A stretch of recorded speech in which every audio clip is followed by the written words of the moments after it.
Welcome to our Meet the Experts TV production panel. Today, we're joined by Matthew Davies from 5 Days at Memorial, Ramsey Avery from The Lord of the Rings of Power, Mark Scruton from Wednesday, and Richard Bloom from Welcome to Chippendales. Thank you all for being here. Well, Ramsey, before you said you're on a location scout at the moment and you're taking a break, so we appreciate you making the time. But I was curious, like what goes into a location scout and finding what you need and getting the clearance to shoot there and then maybe change some things around? Why don't we start with you, Ramsey?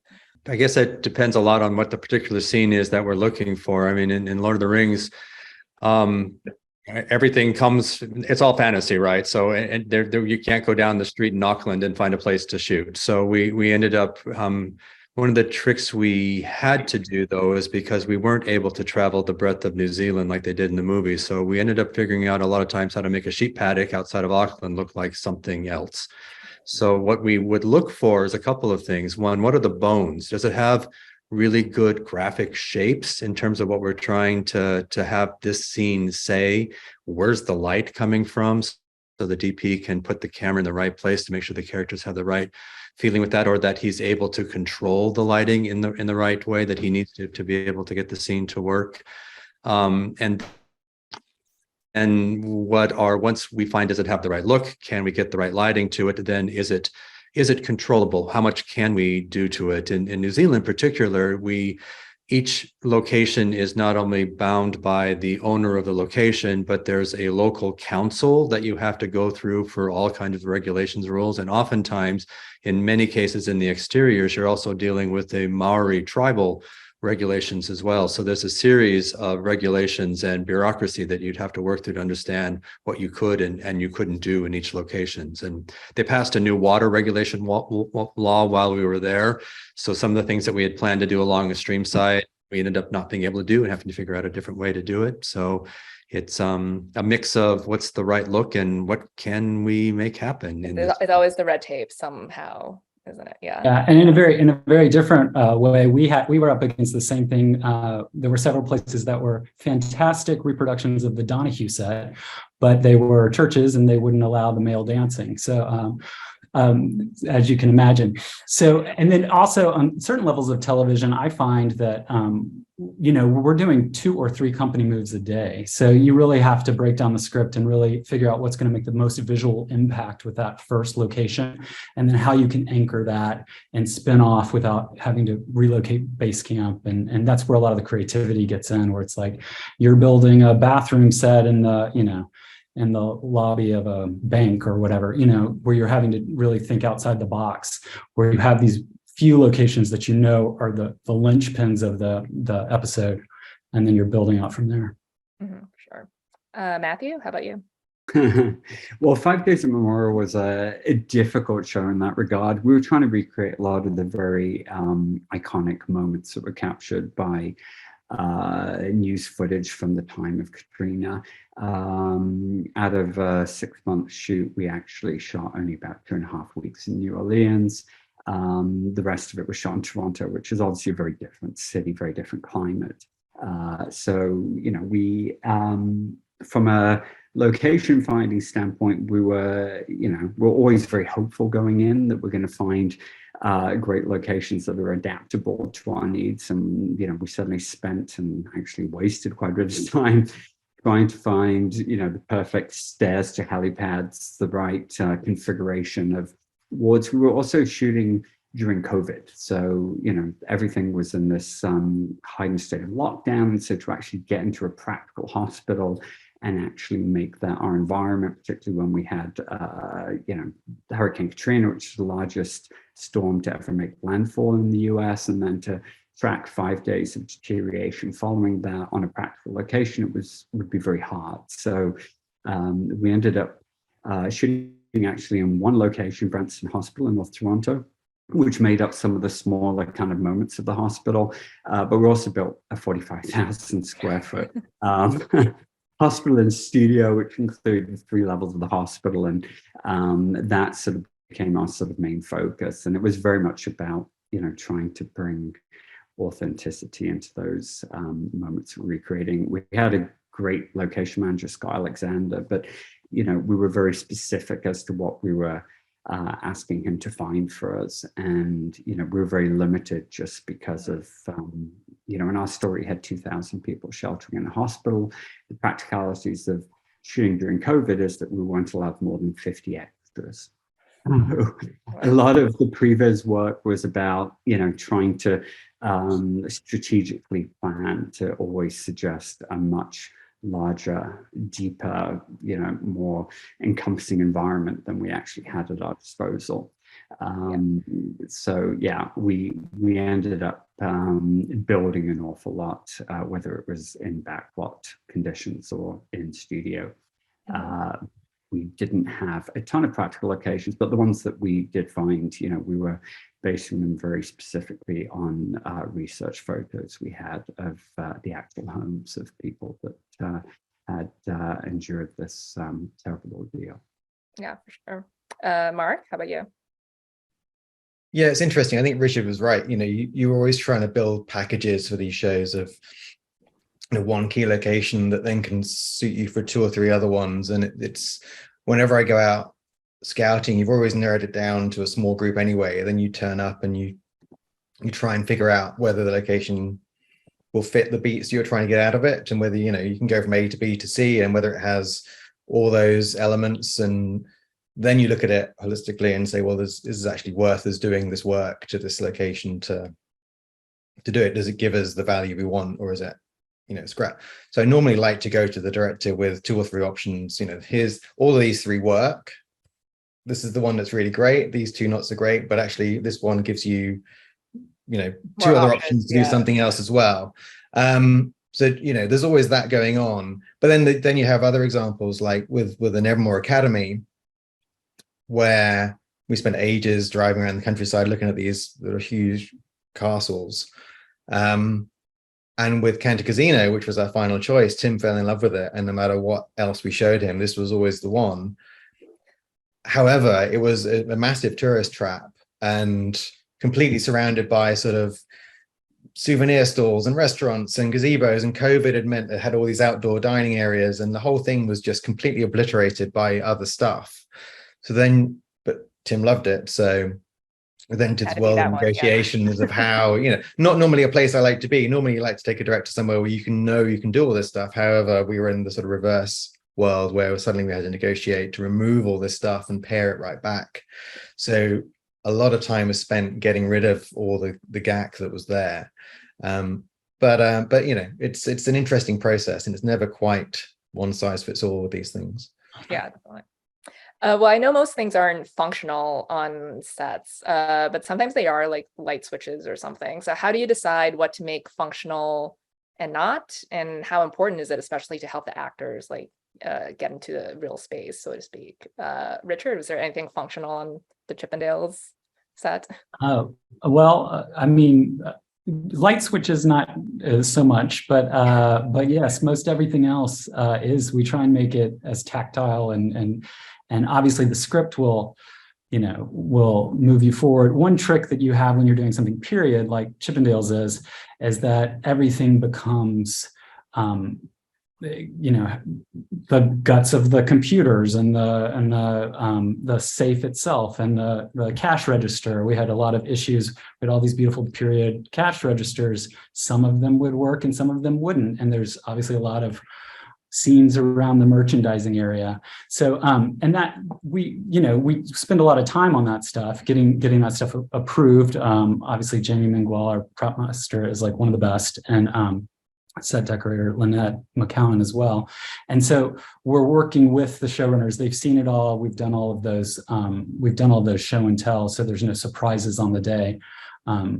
But there's always some surprise on the day where all of a sudden the actor changes the blocking and they want to go over to the closet and they open the door and you've maybe dressed it a little bit but you haven't dressed the whole thing. So you're always ready. You're always ready at call for rehearsal. Ramsey, how about you? Anything in Middle Earth?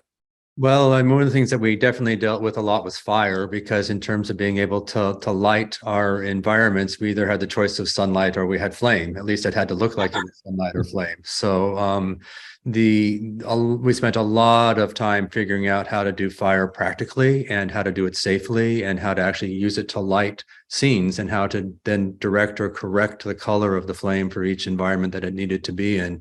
One of my favorite things is I found this spectacular reference piece for a wall of oil lanterns, little oil lamps kind of things, and just filled the whole wall of it.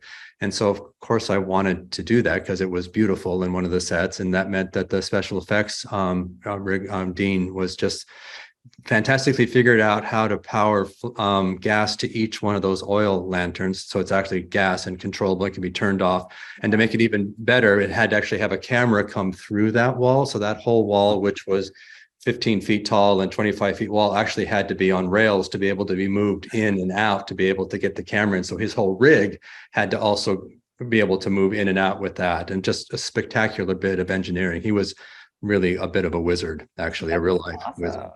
Oh my gosh, Yeah, that's so awesome. cool. Mark, how about you? Yeah, I think, everything you put on a set, you try and have as practical as possible because you're always going to get caught out if it isn't.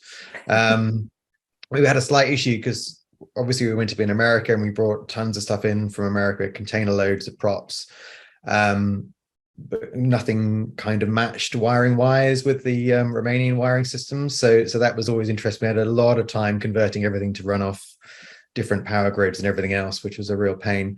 But on the show as a whole, Tim liked everything to be practical. So if tree burst into flames, the tree had to burst into flames. If the statue was mechanical, it had to be mechanical, not CG.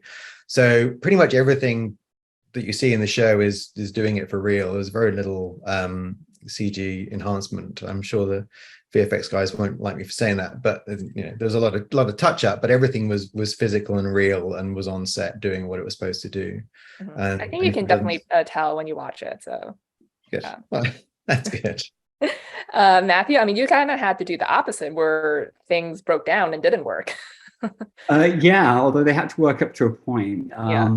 John Ridley, one of our directors, was extremely method. So if a patient was in bed and the phone rang next to the bed, it had to ring. The actor had to pick it up, and there had to be a person on the line from the other end of it. And he was adamant that everything should play out realistically in real time. So all of the video playback was live. It was at the old kind of resolution that we're familiar with in the early 2000s. All the cell phones that people were using, which were early 2000s cell phone, had to be networked. So they were working cell phones, that people could, there was a lot of hospital equipment, obviously, that breaks down as power is lost in the hospital. But, we had great medical advisors. We created prosthetics wherever there was intubation going on. And, they were trying to show how forceful and brutal it was to actually care for patients without the convenience of electricity or air conditioning.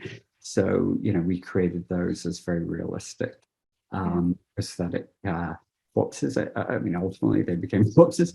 And yeah, I mean, we always, wherever there was actor interaction with the hurricane conditions around the hospital, that was all as real as we could make it, with Ritter fans, VW fans, and brain towers and drip rigs and air cannons and everything else that would make the performances feel as real as possible.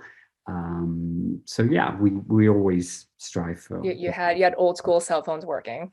Yeah, we actually had to get them. That's awesome. Well, lastly, I know a lot of production planners often create backstories for their characters or sets or rooms, like why this person would have this thing right here.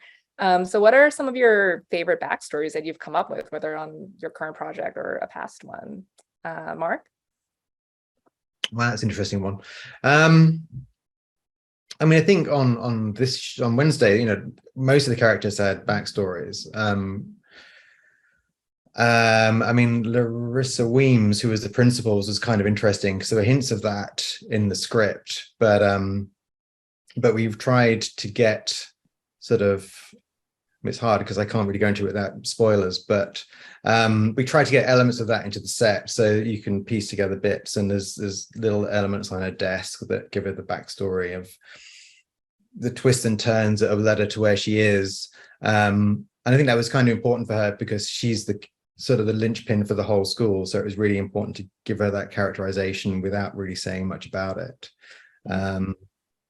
Yes, there's too many spoilers. I know that's a good tease though, so people like can, now that they have incentive to watch now. So Ramsey, how about you? You also come from a project with a lot of backstory, heavy backstory. So did you do anything in particular? Well, it's I guess we very few times we actually got to go into somebody's real house. With the Harfoots, of course, and Bronwyn in the Southlands. For the most part, a lot of the spaces were more kind of commercial or public kind of spaces. So being able to dig deeply into those backgrounds in a lot of cases wasn't that specific. It was more about trying to dig into the backgrounds of the cultures to make sure that there was a lot of that backstory there, particularly for the fan base who is fairly fervent and knows their stuff.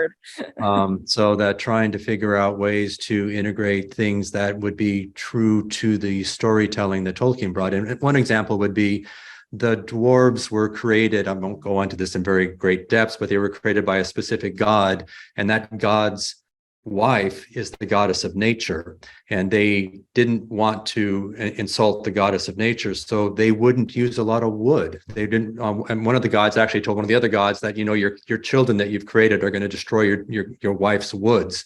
And so the dwarves have made a decision that they're not going to actually use wood hardly at all in anything. So trying to figure out how to make furniture and shore up tunnels using petrified wood or metal or onyx, or, you know, how do you tell that bit? And so it's looking into the legendarium in a lot of ways to figure out how that informs the broader decisions going into the underlying nature of the sets. Yeah. Well, Matthew and Richard, you guys are dealing with real stories in this particular case for your show. So what did you guys take any liberties with any like home designs or anything? Matthew? For sure. Go ahead. Whoever wants to start. We for sure did. I mean, Nick's character in general, which is it's his journey. He's coming out of the closet. He's coming into his own. You know, we tried to have all the artwork throughout his place be evocative of this sexual liberation and artistic liberation that he was going through. He also, in real life, had won an Emmy for he's won two, as he'll remind everyone. Yes, exactly. He's won two. And so we had this beautiful little brass unicorn that played throughout all his travels. He takes it on the road with him and everywhere. And just little moments like that, working with our decorator to try and, like, you know, push the story even forward even more on his journey. Matthew? How about you? Yeah, I mean, I think I really have to credit my set decorator, Jared Dick, and my art director of graphics, Michaela Shane, for all the incredible work that they did to research each character and to make sure that all those little nuances and details that we had gleaned from Sherry Fink's research, that all that sort of really came across in their environments. I mean, it's something we do in this business. We work at trying to create as much of a tangible backstory to characters, to you know, really give them a sense of authenticity in the narrative. And that's you know, it's there in all of our work. You know, I've done very stylized shows like, you know, Hannibal for NBC, which was, you know, a very rarefied aesthetic, and then shows like 5 Days at Memorial, which is very much entrenched in authenticity. And you know, we always work really hard to make sure that all those details are there for people that care to see them. Awesome. Well, unfortunately, we have to wrap, but thank you so much for your time today. It was great speaking with all of you, and congratulations on all of your projects. Thanks, Joyce. Thank you very much. Thank you so much.